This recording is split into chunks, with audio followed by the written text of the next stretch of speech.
আসসালামু আলাইকুম প্রিয় দর্শক,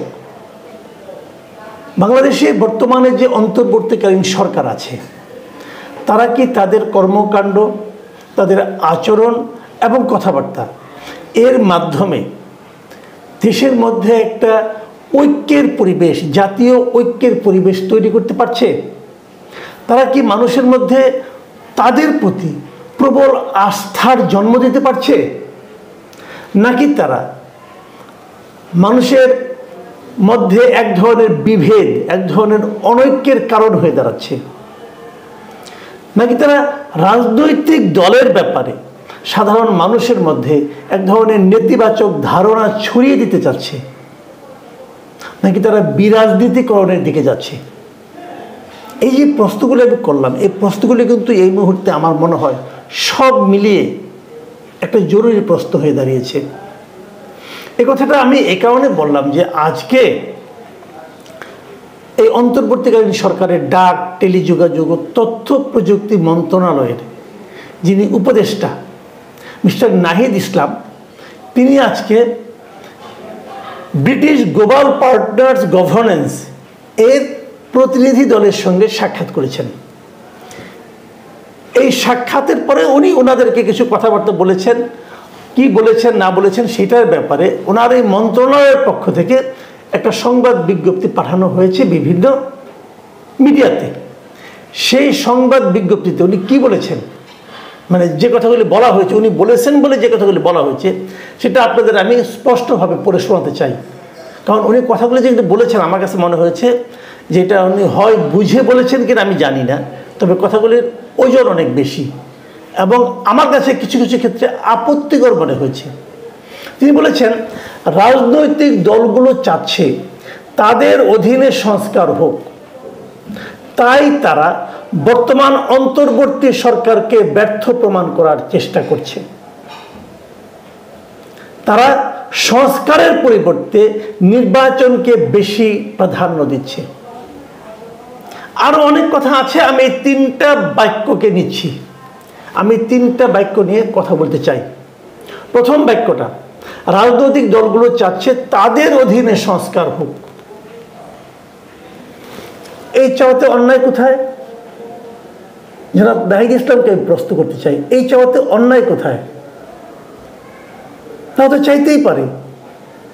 আলটিমেটলি এই দেশ চালাবে কোনো না কোনো রাজনৈতিক শক্তি, রাজনৈতিক দল অথবা রাজনৈতিক একাধিক দলের সমন্বয়ে দেশটা চলবে। তো তারা জানতে চাইতে পারে না অথবা তারা আগ্রহ প্রকাশ করতে পারে না যে সংস্কারটা তারা করবে? আচ্ছা, আপনার কথা মানলাম, তাদের করার দরকার নেই, তাহলে কারা করবে? আপনার সরকার করবে। ওকে, তা মানলাম, আপনার সরকার করবে। আপনার সরকার তো সংস্কার কর্মকাণ্ড শুরু করেছেন। আপনারা যে সংস্কারের জন্য যে কমিশন গঠন করেছেন, যে সমস্ত লোকদের নিয়ে কমিশন গঠন করেছেন, তারা কি বিতর্কের ঊর্ধ্বে? তারা কি যোগ্যতার বিচারে আপনার মার্ক? কয়জন লোককে চেনেন আপনি? এই দেশের কয়জন লোককে চেনেন আপনি? আপনার বয়স কত হয়েছে ভাই? আপনার অভিজ্ঞতা কি হয়েছে? অত দূর যাওয়ার দরকার নেই। আপনি তথ্য মন্ত্রণালয়ের দায়িত্বে আছেন, আপনাকে আমি প্রশ্ন করি। আমি নিজে তথ্য মন্ত্রণালয়ের দায়িত্বে নাই, কিন্তু তথ্য মন্ত্রণালয় যে বিষয়গুলি দেখে মিডিয়া, সেই মিডিয়ার আমার অবস্থান 35 বছর। আপনি যাদের নিয়ে মিডিয়া সংস্কার কমিটি করেছেন, এটাকে তো আমি কোনো গুরুত্বই দিই না। আমার কাছে এটা আপনার মনে হয় না। আমার কাছে তো একেবারে আপনার মনে হয় না। এখানে একজন বা দুজন ছাড়া আর কাউকে তো আমি মিডিয়া ব্যক্তিত্বই মনে করি না। আপনি কি করবেন? মিডিয়া সম্পর্কে জনাব নাহিদ ইসলাম, আপনি আমার চেয়ে বেশি বুঝেন না, এটা বলে লাভ নাই। এই মিডিয়াতে নাড়াচাড়া করতে করতে চুল পাকাইছি ভাই।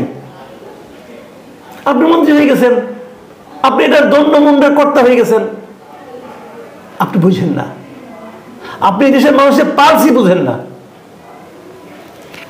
আপনি বলে দিচ্ছেন রাজনৈতিক দলগুলো তাদের অধীনে সংস্কার হোক, এটা চাওয়া, এই চাওয়াটা অন্যায় না, এটা স্বাভাবিক চাওয়া। তাদের সঙ্গে আলাপ করছেন এই কমিটি গঠন করার সময়? আপনারা যে সংস্কার কমিটি গঠন করেছেন, আপনারা কি পলিটিক্যাল পার্টিগুলোর সঙ্গে আলাপ করেছেন যে আমি এই লোকগুলিকে নিয়ে এই লোকগুলিকে নিয়ে সংস্কার কমিটি করতে চাই? করেন নাই। আপনারা নিজেদের মতো করে করছেন। আপনারা কারা? কতিপয় এনজিও লোকজন নিয়ে এসে বসছেন। এনজিও লোকরা দেশের কিভাবে চলবে ঠিক করে দিবে? বাংলাদেশে যারা এনজিও করে আমি মুখস্থ বলতে পারি, তবে 90% লোক করাপ্ট। এই কারণে করাপ্ট। বাংলাদেশে এনজিও সিস্টেমটা এইভাবে তৈরি হয়েছে যে এনজিওতে কাজ করলে তাদের সমস্ত ফান্ড আনতে হয় এনজিও ব্যুরো থেকে। এনজিও ব্যুরো থেকে ঘুষ না দিয়া কেউ ফান্ড ছাড়াইতে পারছে এমন কেউ আছে নাকি? এত ঘুষ দিয়ে দিয়ে ফান্ড ছাড়াইতে, যে লোক ঘুষ দেয় সে তো করাপ্ট। তাহলে কি ভাই? আচ্ছা, তারপর আপনি কি বলছেন? আরো ভয়ঙ্কর অভিযোগ যে এই রাজনৈতিক দলগুলো অন্তর্বর্তী সরকারকে ব্যর্থ প্রমাণ করার চেষ্টা করছে। এই কথাটা আপনি কি করে বললেন? বাংলাদেশের রাজনৈতিক দল কয়টা রে ভাই? যত দল আছে সবাই মিলে আপনাদের ব্যর্থ করার চেষ্টা করছে, এটা আপনি বলতে পারলেন? সবাই ভুল, সবাই খারাপ, আর আপনি সব দরবেশ। এটা হইল রে ভাই? কি কথা বলেন? কিভাবে আপনি বললেন সবাই ব্যর্থ প্রমাণ করার চেষ্টা করে? শুনেন, একটা কথা বলি, বাংলাদেশে সব রাজনৈতিক দল দরকার নাই। 3টা রাজনৈতিক দল যদি বলে যে অন্তর্বর্তীকালীন সরকারকে মানি না, 3 দিন ক্ষমতা থাকতে পারবেন না, 3 দিন পারবেন না। আপনারা ক্ষমতায় টিকে আছেন রাজনৈতিক দলগুলোর নিঃশর্ত সমর্থনের কারণে। এটা মাথায় রাখেন ভাই। আরামে আরামে মন্ত্রী হয়ে গেছেন তো বুঝেন না এগুলো এত সহজে। দুনিয়াটা এত সহজ না। আপনি এই কথাটা কি করে বললেন যে রাজনৈতিক দলগুলো অন্তর্বর্তী সরকারকে ব্যর্থ প্রমাণ করতে চায়? এটা আপনি কি করে বলেন ভাই? আপনি কি বলছেন তারা সংস্কারের পরিবর্তে নির্বাচনকে বেশি প্রাধান্য দিচ্ছে? যদি দেয়, অন্যটা কোথায়? কারণ সংস্কার তো আপনি করতে পারবেন না। আপনি যে সমস্ত লোকদের নিয়ে সংস্কার করার চেষ্টা করতেছেন, দে আর নট ক্যাপাবল। তাদের দিয়ে আপনি সংস্কার করতে পারবেন না মিস্টার নাহিদ ইসলাম। কাজেই আমি যদি বলি, এই রাজনৈতিক দলগুলি যদি বলে সংস্কারের নামে আপনারা সময় ক্ষেপণ করতেছেন, কালক্ষেপণ করতেছেন, মানুষের ধৈর্যের পরীক্ষা নিচ্ছেন আপনারা, তাহলে এটা ভুল বলা হবে না।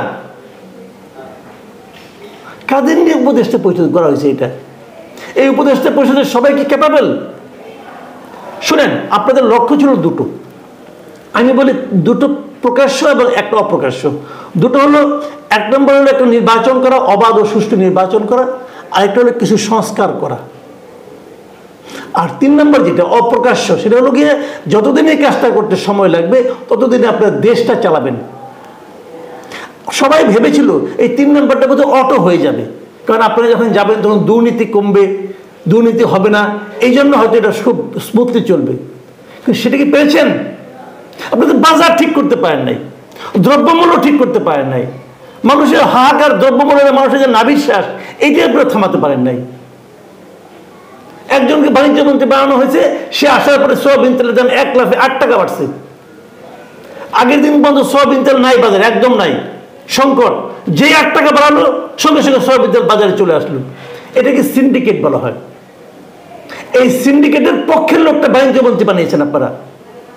যে লোকটা বাণিজ্য মন্ত্রী হয়েছে, আপনি বলেন যাদেরকে সিন্ডিকেট বলা হয়, যে 7টা 8টা কোম্পানিকে সিন্ডিকেট বলা হয়, ওরা যারা তেল আমদানি করে, তেল রিফাইন করে, তারা যে সিন্ডিকেট হয়, এই বাণিজ্য মন্ত্রীর সঙ্গে প্রত্যেকটা লোকের, এই প্রত্যেকটা কোম্পানির মালিকের যে সম্পর্ক, ততটা তার 100 ভাগের 1 ভাগ সম্পর্ক কি জনগণের আছে? কিন্তু জনবিচ্ছিন্ন একজন লোককে আপনি বানাইছেন। আপনারা তো পারেন না, আপনারা লোকই নির্বাচন করতে পারেন না যে কোন লোকটা যোগ্য আর কোন লোকটা অযোগ্য। দোষ চাপাচ্ছেন অন্যের উপর। এটা দুনিয়ার নিয়ম, আমরা ছোটবেলা থেকে দেখে আসছি। যখন না পারে না তখন অন্যের উপর দোষ চালায়। ওই যে পুরোটা একটা কথা আছে না, নাচতে না জানলে উঠোন বাঁকা। উঠান সমানই আছে, উঠান বাঁকা না, নাচতে পারতেছেন না। এই দায়টা আপনাকে মানতে হবে। যখন এটা না মানবেন তখন এরকম এর উপরে দোষ দিবেন, তার উপরে দোষ দিবেন। আপনাদের ব্যর্থ প্রমাণ করার জন্য রাজনৈতিক দলগুলো দরকার নাই, আপনারা নিজেরাই যথেষ্ট। আপনারা নিজেরাই অলরেডি প্রমাণ করছেন জনগণের কাছে যে আপনারা কতটা ব্যর্থ। অনেককে বলতে শুনেছি, এর মধ্যে বলছে যে তার দেখা, আমারও বলি, আমিও বলি, এত ব্যর্থ সরকার আমি আর দেখি নাই। প্রিয় দর্শক, আমি জানি না আপনার আমাদের কথাগুলো, আমি হয়তো একটু আবেগপ্রবণ হয়ে গেছি, কিন্তু আমার কাছে এগুলো খুবই খারাপ লাগে যখন নাকি নিজের দায়কে অন্যের উপর চাপাতে চায়। প্রিয় দর্শক, এখন এই পর্যন্তই। আল্লাহ হাফেজ।